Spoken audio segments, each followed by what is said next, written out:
Достар, бүгін сіздермен таңғы ас дайындаймыз. Өте жылдам және дәмді шығады.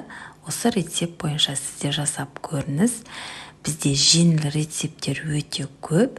Біздің каналға тіркеліп, видеоға лайк басып қойыңыздар. Ендеше кеттік, осындай өте дәмді завтракты жасауды көрсететін боламын. Ең алдымен біз жұмыртқаны жарамыз. Сосын үстіне тұз қосып, жақсылап отырып араластырамыз.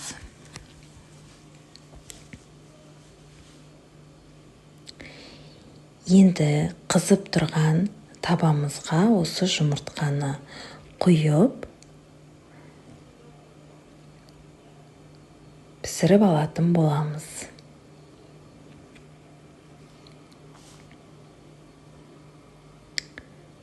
Міне көріп тұрсыздар, біздің жұмыртқамыздың бір жағы пісті. Енді ақырындап жетін осылайынан жылжытып аламыз да. Үстіне кәдімгі лавашты қоятын боламыз. Егер сіздерде домалақ лаваш болса, соны да қоюға болады. Мен осындай кесілген 4-5 лавашты қойып, енді дәл осылай тарелканың көмегімен аударатын боламын. Міне біз тарелканың көмегімен аудардық. Енді сіз ішіне өз қалауыңызбен сала беруіңізге болады. Мен сыр ғана қостым.